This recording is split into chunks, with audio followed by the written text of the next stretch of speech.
the women in our team. That the deadline for sign up for the We Squared mentorship is this Friday. As far as I've talked to people in the class, I know that most people are planning on not doing it, but I just wanted to let y'all know that right now we have the lowest involvement compared to previous years. So if you do have the time and you are able, I recommend trying to sign up with a new mentor and getting paired. I think it would be a really good learning experience for everyone. Okay. Thank you. Is that the one with the IC with all centers to pair the mentor and mentee, right? It is, yeah. So I currently have been sticking with the same mentor that I had last year. I find that we get along really well, so we're going to be re-registering as a pair. But if you did not find your pairing last year to be so ideal, you can request a new pair. So I would recommend everybody in the program doing that if they're able to. Okay, thank you. Hi, Lynn. I guess we have enough students to start. Do you want to start this session? Yeah, sure. Yeah, go ahead. Yeah, Lynn, do you want to kick us off or should I just get going? No, I'd go right ahead. Okay, let's do this. Now I'm going to see if I can go into presentation mode without losing those smiling faces. And I can't, so yeah. Okay.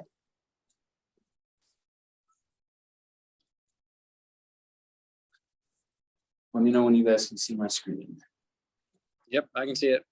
Okay, so based on the feedback that you guys shared with Lynn and I last time we chatted, we're going to talk about time of use rates, demand profiles, and load shifting.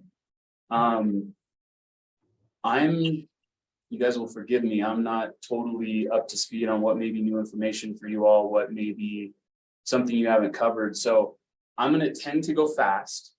And my ask is that if I say something that you guys aren't understanding or want me to go into more detail, jump in there and say, whoa, DJ, hold up, I got a question. Okay. So please,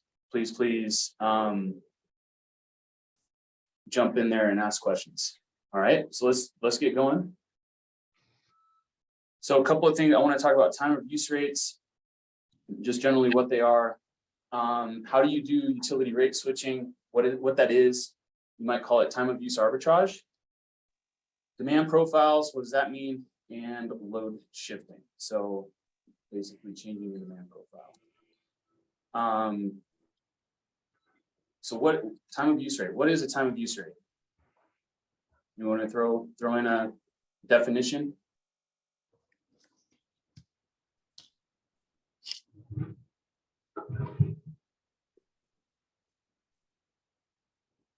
Paula, if you said something, you're probably right, but I couldn't hear you. You're muted. I just said that there's a rate for on-peak and off-peak hours, like a different rate. Exactly.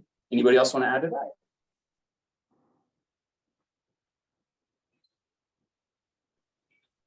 Okay.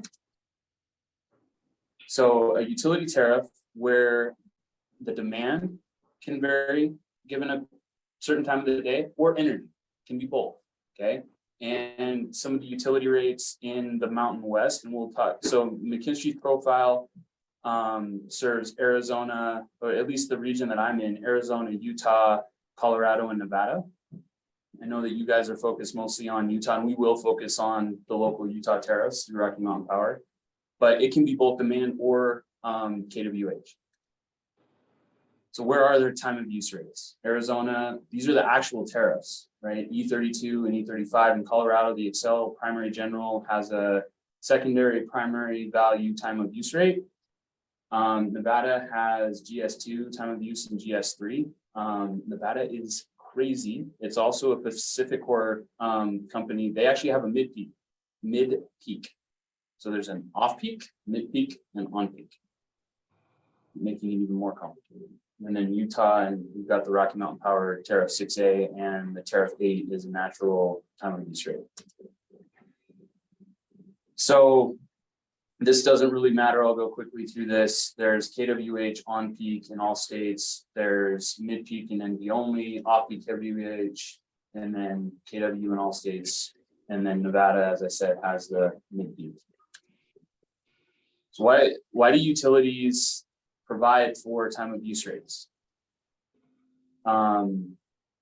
They account for the costs without unduly burdening all customers. So if you're a customer that, I'm trying to think of an example.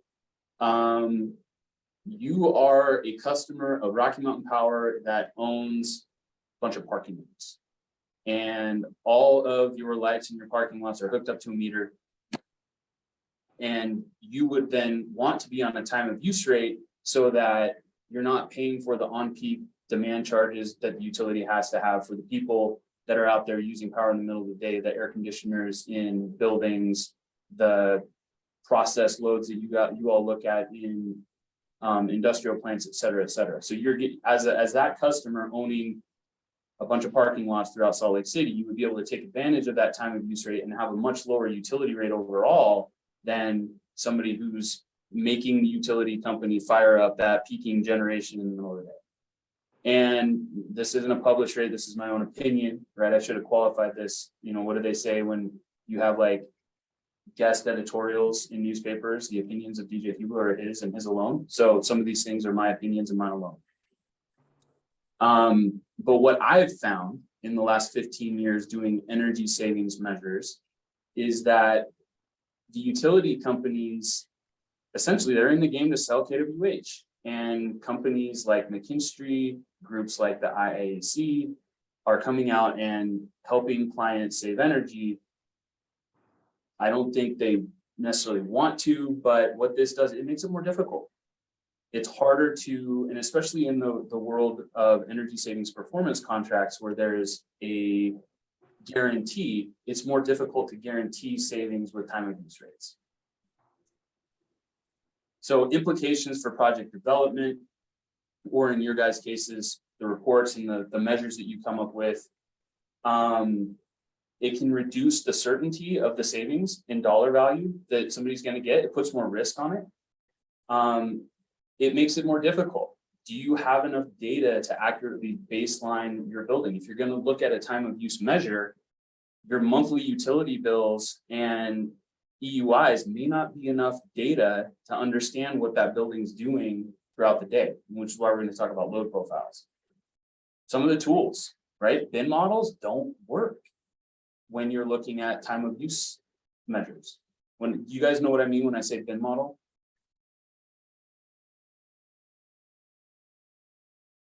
No, maybe, yes, no, I'm seeing a couple of head shakes. Okay, so a bin model is you bin up most, okay, so let me take a step back.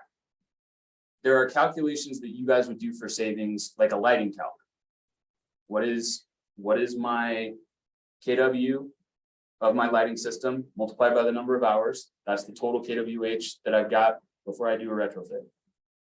Then you take the wattage of the lamps that you're replacing, multiply by hours. That's the KWH of your lighting system after you do that retrofit.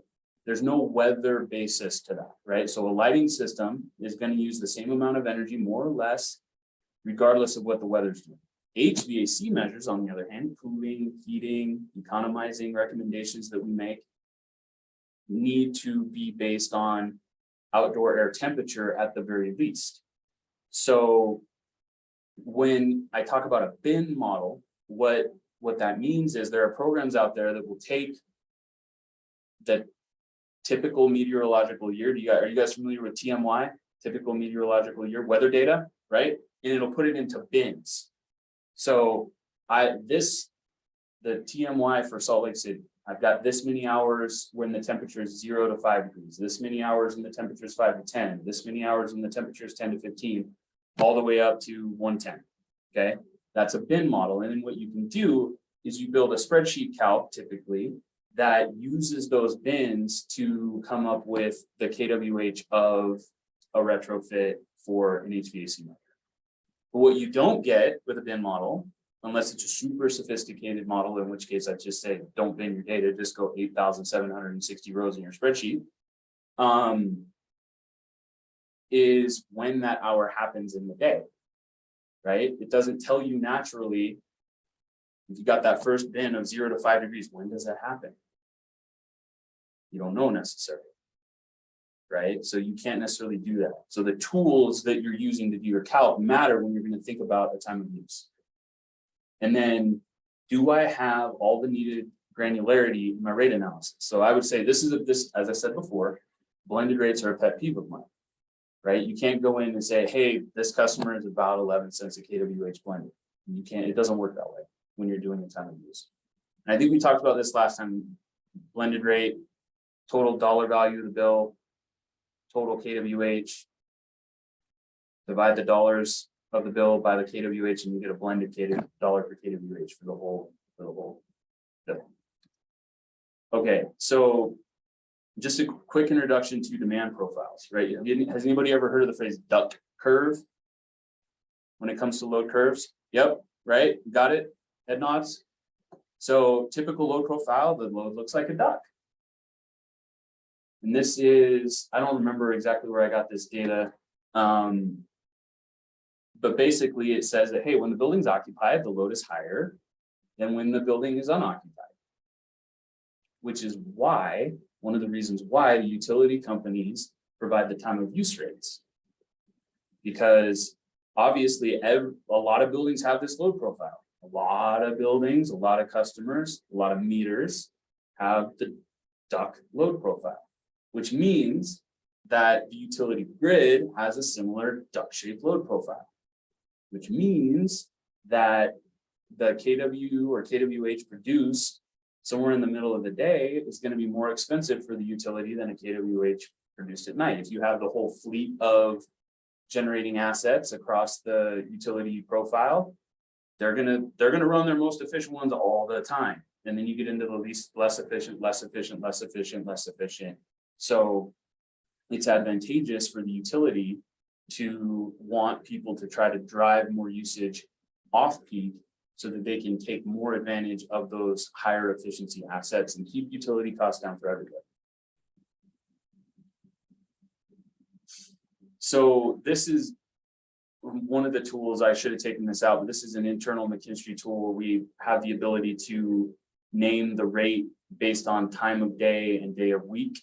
So you can build these things into our tools. It's just a conversation about the capability of your tool. You have the ability to name at essentially every hour of the day, every hour of the year, what the rate is for that hour to accurately come up with the savings that you're trying to generate from that calculation. This is a very fuzzy chart. I'm sorry. We do a lot of solar, right? So one of the ways to, I think this is really, I'm not gonna say cutting edge, it's probably on the bleeding edge of state of the art right now, is really thinking through what solar PV does relative to the load profile of a building. And how does that overlap with the rate tariff that building is on? Does that make sense? I want to pause there and let that sink in, right? So let's go back up just to kind of maybe drive the point home. This is a typical building load profile. What does your typical solar production profile look like?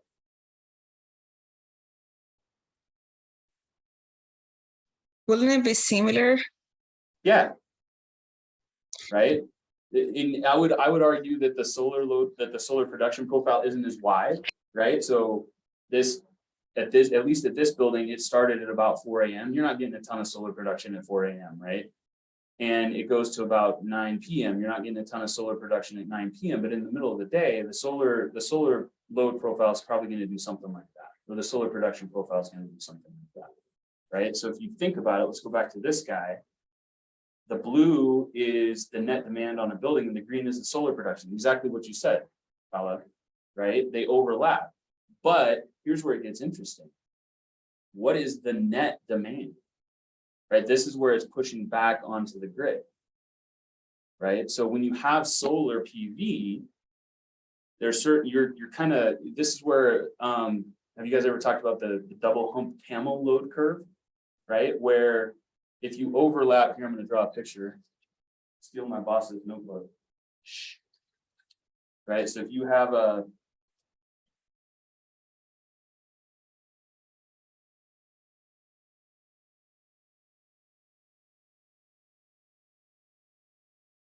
so this is what we're blurred background, standby.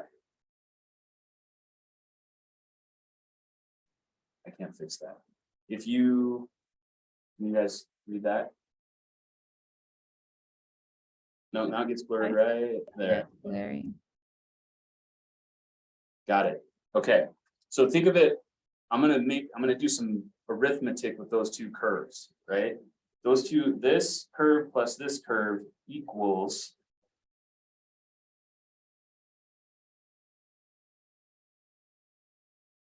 what might look like, let's go, double hump camel. See what I'm saying? Okay. So that's the same thing that we're seeing on this a little bit. Now one thing that I don't have any data on, but it's a question that me and my team are really thinking hard about right now, is what happens if you have batteries associated with your PV array? And you can take this green peak here where you're pushing stuff back onto the grid. Don't do that. Dump it into the batteries and then discharge the batteries so you don't have this double hump in the afternoon. What does that do for the load savings, your load profile? What does that do for your time of use rate? That's a very rhetorical question right now for me, but something that we're thinking really hard about. Sorry, I'll pause. There was a question. Sorry, I have a question about the battery and also the use of solar PVs for compensate the energy use. So wouldn't be the battery more expensive than purchasing electricity from grid?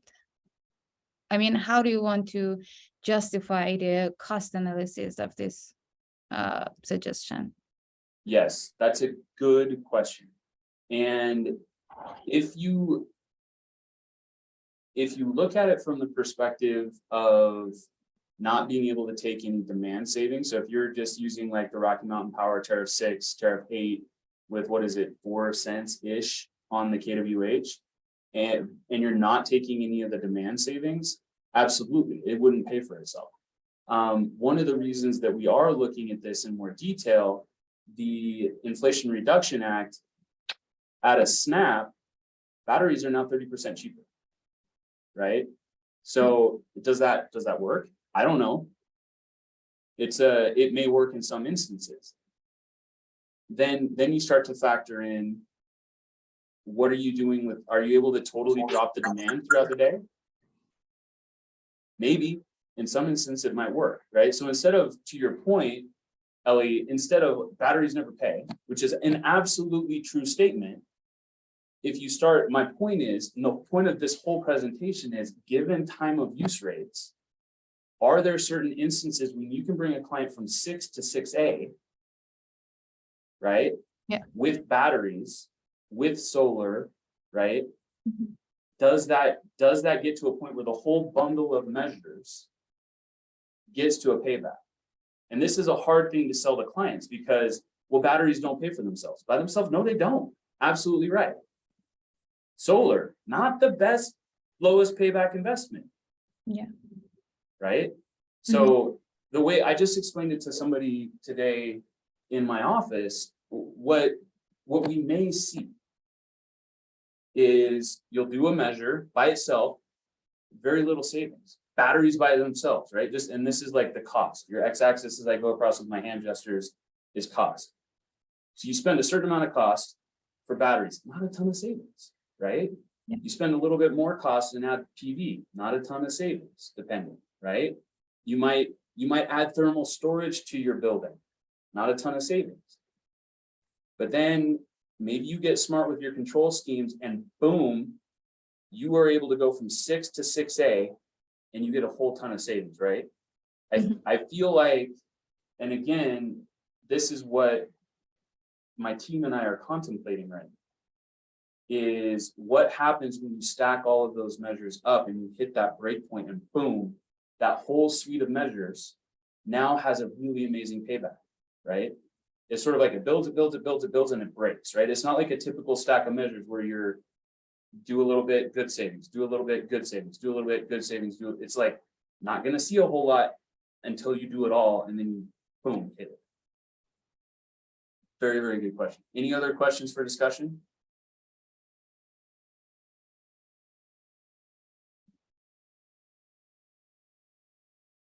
All right. So this is, again, just sort of, hey, this is an example of how complicated these tariffs are if you're gonna manage, if you're gonna do like the detailed analysis, right? There are GS-2, so there's 1, 2, 3, 4, 5, 6, there's 6 different KW rates that you have to pay attention to if you're gonna do this at a very detailed level, just on demand. And then there's another 6 on the KWH side. So in Nevada, and this is the most complicated tariff that I've ever messed with, you've got on peak, mid peak, off peak in summer. You've got on peak, off peak, mid peak in winter, demand, that's 6. You've got on peak, mid peak, off peak, KWH in the winter, on peak, mid peak, off peak, KW in the summer. So you've got 12 different numbers that you're tracking throughout your analysis. And even outside of Nevada, in Rocky Mountain Power Territory, on peak, off peak summer, on peak, off peak winter, you got at least 8. And then tariff 6A, unless you've done like some advanced algebra to solve for what that means, got to figure that out too. Okay, what's rate switching? Anybody want to take a stab at answering that question? Is that like demand shifting? It's like demand shifting, but not quite. Would it be switching between different schedules? Exactly. It's generating $1 savings for your customer by simply switching the customer to a different rate.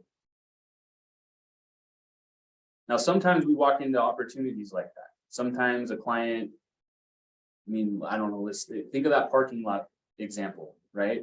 The IAC hooks up with ABM that runs most of the parking lots in Salt Lake City, and they're just on a straight tariff 6, right? You want to switch them over to tariff 6A and make sure that they didn't run their lights in the on-peak period of time, and they're good to go, right?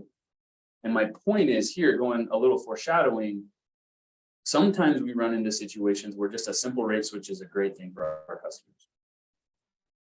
What I'm advocating for, the whole point of this presentation that I want to make to you all is what happens when you merge up a rate switch with other things that you're doing. Okay, think about a lighting retrofit in that parking. And I think if I remember right, tariff 6A has a very wide range of on peak. I think it's 7 a.m. to 10 or 11 p.m. right? That parking lot very likely is going to turn their lights on sometime before you get off peak. Let's just say we walk into a parking lot, bunch of 400 watt HPS lights. Well, we're going to recommend that they change those out to LED, probably. But we should also look at, hey, what about doing dimming control? So you're going to turn those lights on instead of wham, full KW when all the lights in that parking lot come on. 9 o'clock, 10 o'clock, especially in the summer. It's still kind of light out until 9, 10 o'clock, right? So you ease those lights on with your dimming control. When you're raising the light output of your lights, what are you doing? You're raising your KW. And you can control that. Maybe you go full, maybe you raise it up and you're at 50% output until you hit 10 o'clock at night when you go off peak, and boom, then I'm 100%. So I just want to plant that seed with you. Look at putting a bundle of measures together that may put you into a situation where that rate switch makes a ton of sense. So this is an analysis that I did of Rocky Mountain Power's 6A tariff. And it's a super complicated tariff. And what it has, it makes it sound like it's all KWH based, but essentially there is a sort of hidden demand charge built into that. And it's super complicated, and you literally can't, it ends up being 2 equations and 2 unknowns that you have to solve for any given period of time to actually get like a discrete calculation of what your actual rate is depending. So I split it up into the 2 extremes. What happens if none of your usage is off peak? You end up at about 11 cents. And what happens if 100% of your usage is off peak, the parking lot? You're right at 2 cents a kW. That's a pretty powerful difference, right? Especially when tariff 6, depending on what your load, what is it? Yeah, what your load profile is somewhere between 8 and 10, all in. So if you can move from here to here, that's really awesome for your customer. So what is it? What does that load profile look like? So a typical load profile, this is like a simplified duct curve, right? I'm going to fire up everything at 6 a.m. and I'm going to shut everything off at 10 p.m. We see that quite a bit. Constant load profile. This is the utility company's favorite load profile, right? Yeah, I can plan for this. This is cool. And then an inverse load profile. This might be similar to what that parking lot looks like. So right here, this usage, or this point on the dollar curve for tariff 6A, that's this. This point right here, that's this. Okay. Okay, so now we're going to talk about load shifting, and this is an open conversation. So controls is one way to get load shifting. How could you implement a load shifting strategy with building controls?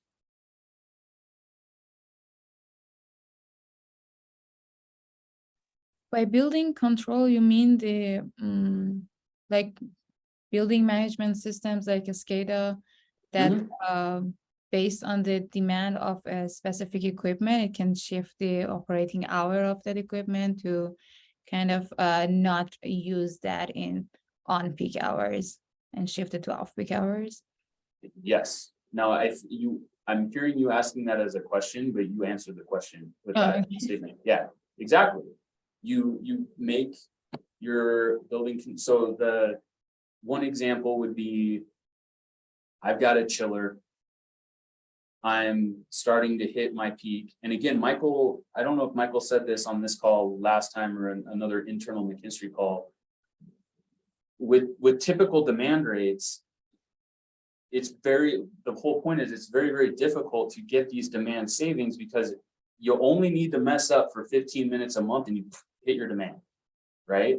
So if you have a kW meter on your building and you know what your peak was from yesterday, right? Or you know what your peak was last month and you don't want to hit, you got your target, right? Let's just say that a building, if everything goes 100% on, that building's going to hit 100 kW.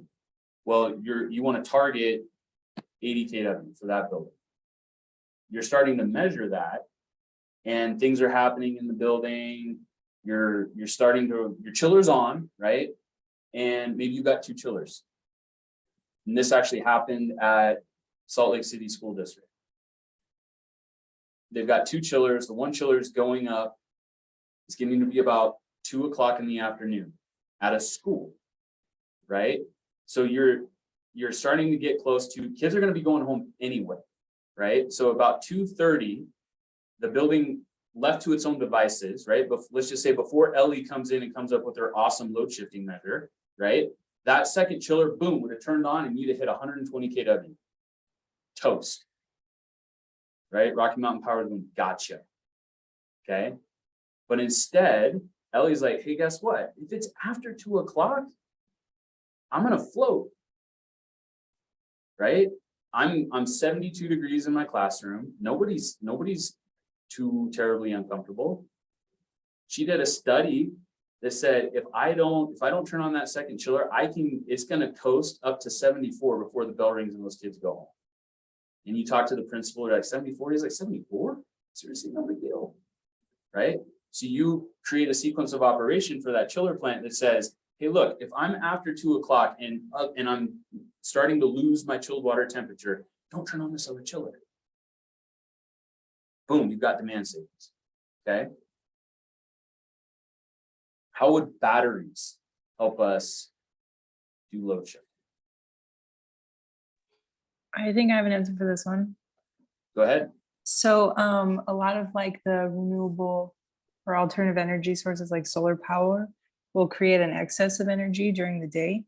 And so if you have batteries, you can store the energy so that you can use that energy when the sun goes down. So like later in the evening or at night. Exactly. And if you think about that double hump camel curve, right?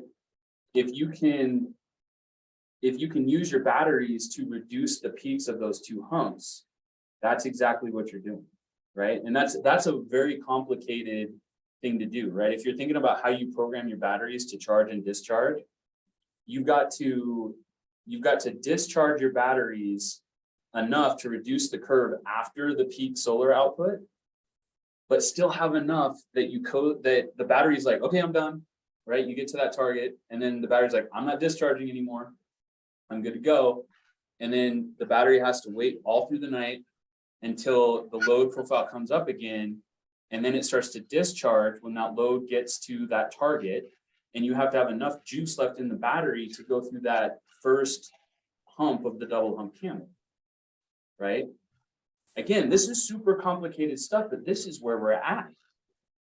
And if you have questions about that exact thing, talk to Blake, because that's why he's soon going to be a doctor of chemical engineering. He's published papers about how is the most intelligent way to control your batteries to smooth out your loads.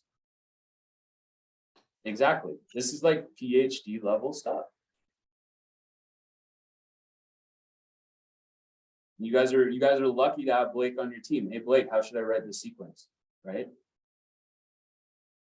Yeah, I got this opportunity. I've got a customer that I looked at their load profile and they got a double hump camel because they've got a solar array, and I want to take advantage of that load, right? Now, the batteries in solar PV very similar, right? How do you can do load shifting with PV?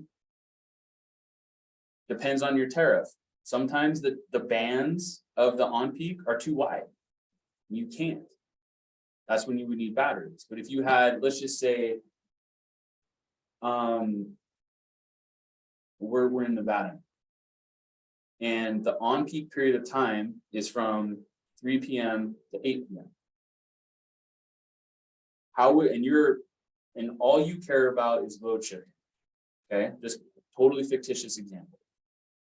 All you care about is load shifting with your solar PV. What do? How do you design your solar PV array?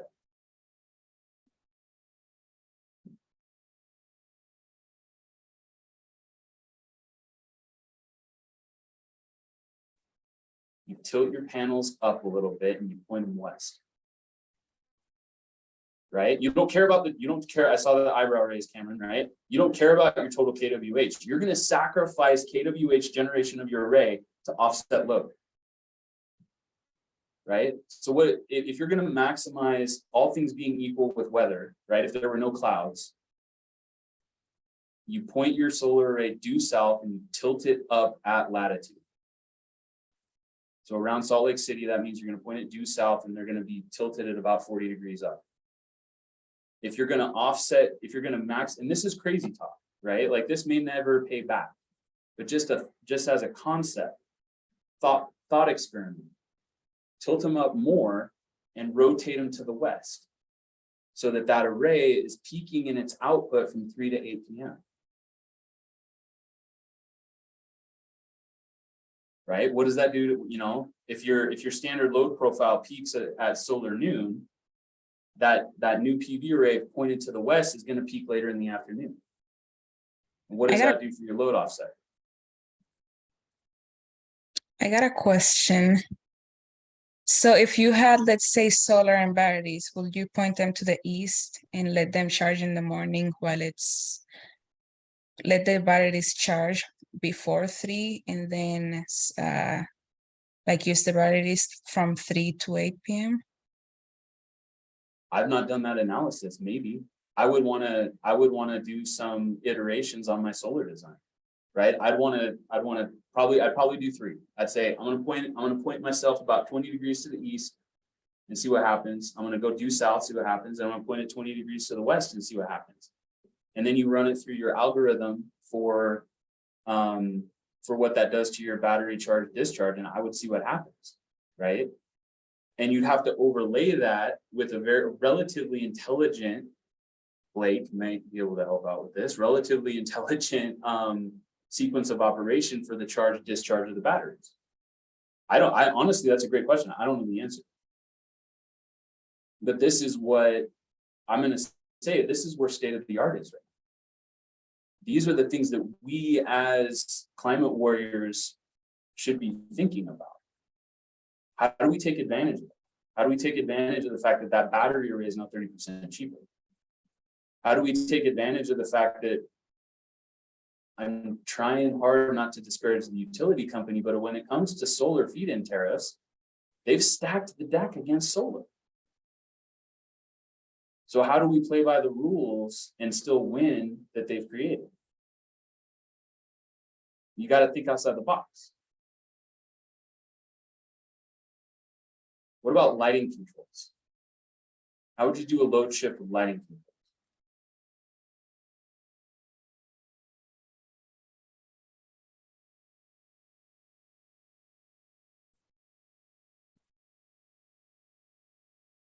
Think about our parking lot example. Now put it into a building.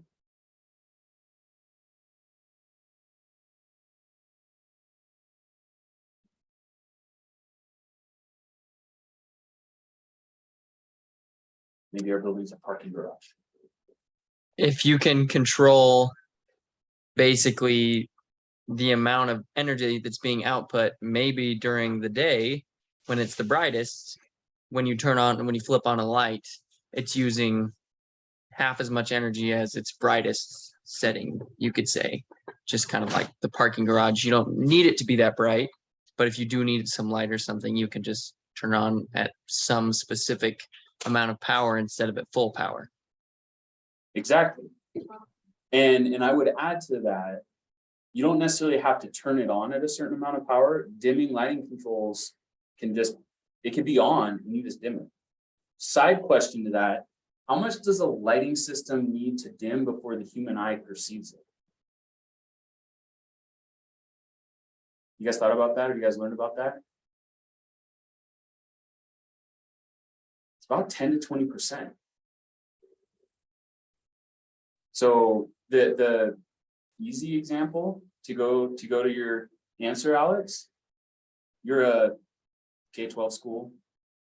You've got a bunch of awesome LED lights that replaced all your old your old fluorescent lights.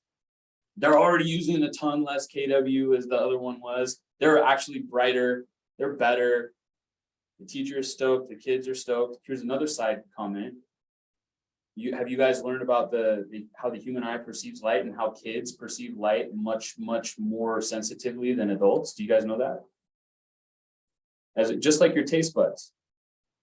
As you get older, your taste buds die. As you get older, the rods and cones in your eye die, and it's harder for you to perceive light. You guys are all students and relatively young, but this 40-year-old guy, when he gets up to go to the bathroom in the middle of the night and turns on the light and then tries to make it back to the bed after you shut off the light to the bathroom, it takes me about 30 seconds for my eyes to adjust before I don't trip over my nightstand. Okay, kids, that doesn't happen to them. Right? Boom, my eyes are adjusting. I'm super sensitive. I got it. Okay. So you're in a classroom, you're at full output of your lighting system. The KW meter on your building that you're tracking is like, I'm getting close. I'm getting close to hitting that 80 KW peak. Boom. You imperceptibly drop the power output of your lighting system by 10%. And now you've got the flexibility to coast. You've load shifted. That's not even load shifting. That's just straight up load reduction, right?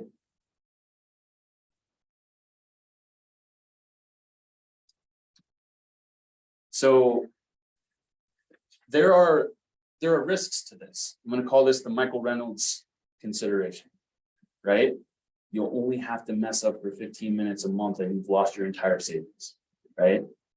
Michael, are you okay with me calling it the Michael Reynolds thing? Sure. Okay. So let's go back to our controls example of the chiller. So the whole reason that I want to talk about risks and mitigation, the point that I want to make is there's power in doing these things together. Because if you just did one thing, you have a high risk of that one thing failing for 15 minutes in the month, right? Now, in McKinstry's business, we're guaranteeing that demand savings, right? So we put a factor on it. So if my calculation says that I'm going to save 100 kW a year, we might factor that down to 60, just to be sure, right? But that's frankly using a hatchet where one should be using a scalpel. Or one should be looking to mitigate that risk by doing multiple things together. So let's think back to Ellie's chiller example, right? Your risk is that the chiller turns on immediately, right? How would you mitigate that? How would you make sure that doesn't happen?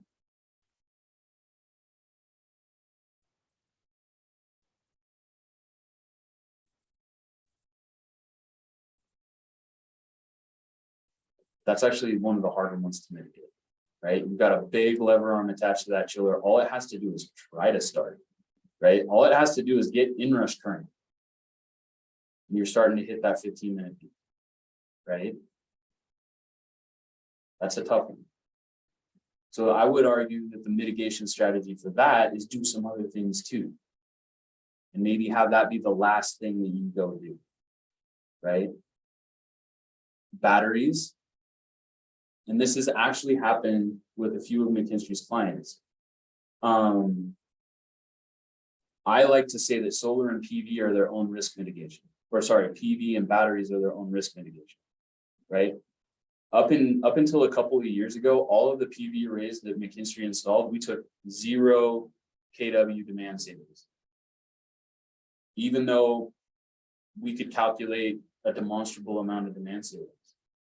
When we put batteries in, that's our risk mitigation, right? So if we say, if we put in 100 kW array and we calculate, going back to that, I'm not going to go back to that fuzzy chart, that 100 kW array is reducing the peak demand by 30 kW, we might say we're saving 10, maybe, just to be safe. What if a cloud comes over? What if a kid in a K-12 school or a kid in a university campus sneaks up on the roof and shuts off the inverter? That happens. How do you mitigate against that?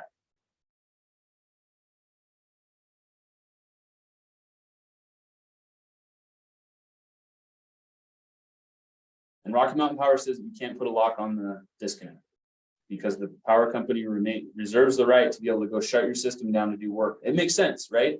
It's a little draconian, but it makes sense. You can't put a lock and lock that thing on because the power company's got to be able to come do their business. And that makes sense. That just happened in my neighborhood the other day. Some guys were working on the power feed into my neighbor's house and I had to shut off my solar so that they could safely do that. I'm totally for that, right? Now, if that was a commercial customer and they were expecting some demand savings, you might want to call Rocky Mountain Power and go, hey, I'm shutting my stuff off because you need to work on this. You should give me a little bit of a demand credit on my next bill. I've not tried that, but I think that would be a really worthwhile conversation to have, right? Hey, I'm doing this for you guys. You can credit me that KW for next month. See how that goes. So batteries and solar are their own risk mitigation. What else could you do to keep yourself out of trouble if you were going to take some load shifting savings or some demand savings with a lighting control system?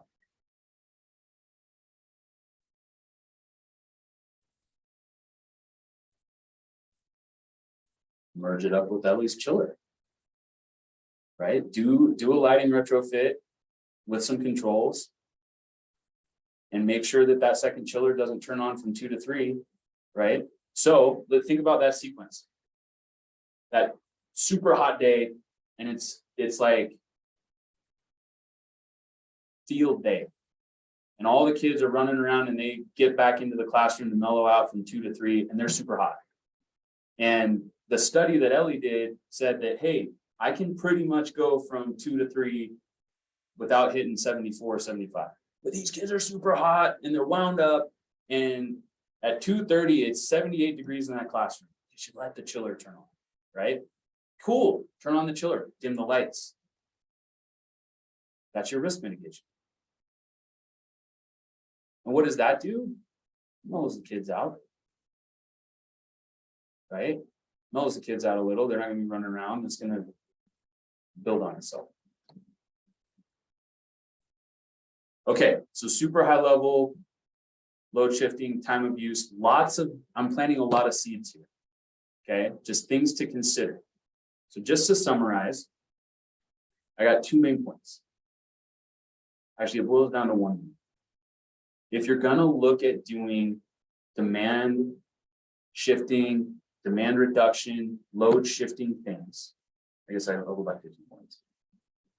You kind of got to up your game when it comes to your analysis, right? You got to be very detailed. The devil is in the details, right?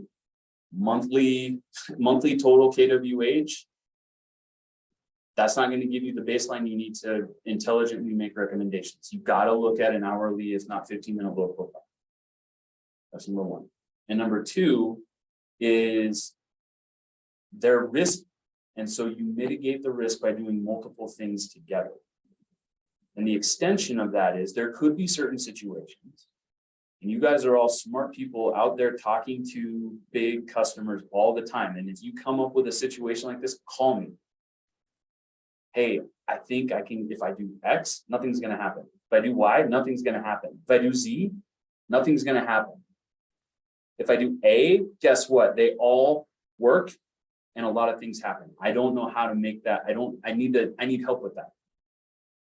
I'm super excited that is where we are as an energy engineering community right now. And we need to be getting smarter about that. And we need to not be afraid to push past that point where it's going to make a difference. All right, I'll stop there.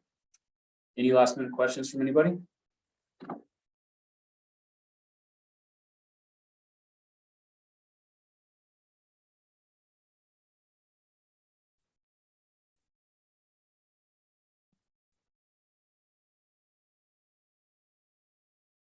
So with the load profiles, when you make a load profile of 15-minute or hourly daily, what's the way that you would go about it if you were showing up at the facility and they didn't really have any data?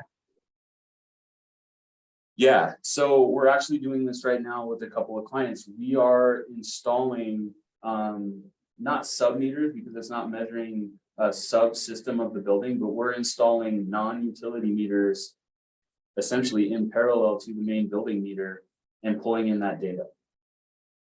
Now, Rocky Mountain Power is starting the process of installing smart meters throughout their territory, and that data will be available, but we're probably not going to run into very good data sets for at least another year or 2, right? And what you want to do is you want to make sure, Alex, that the load profile that you got, like if you were to log it, right, you'd want to make sure that you have a load profile that was representative throughout the year.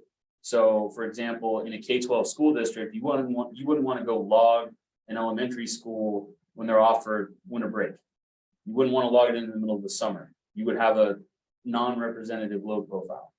So you have to be intelligent about how and when you log and how you extrapolate that. It's not impossible. You can you can make some, and we actually did this. So we got a daily load profile, and then we could scale that up and down based on the monthly bills. So we generally know, right? So we got a daily load profile in the summer, we got a daily load profile in the fall, and we got a daily load profile in the winter. And then we were able to extrapolate that based on the monthly bills. It's hard. Hey, just doing a time check. Yeah, it's fine.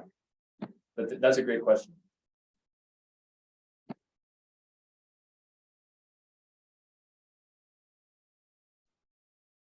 Anybody else? Okay, if you guys have any other questions, feel free to email me. But you should save all of your tough questions for next week when Lynn's presenting. Thank Thank you. Thanks for paying attention. Appreciate it all. Bye. Thank you. Thanks, TJ. Bye all.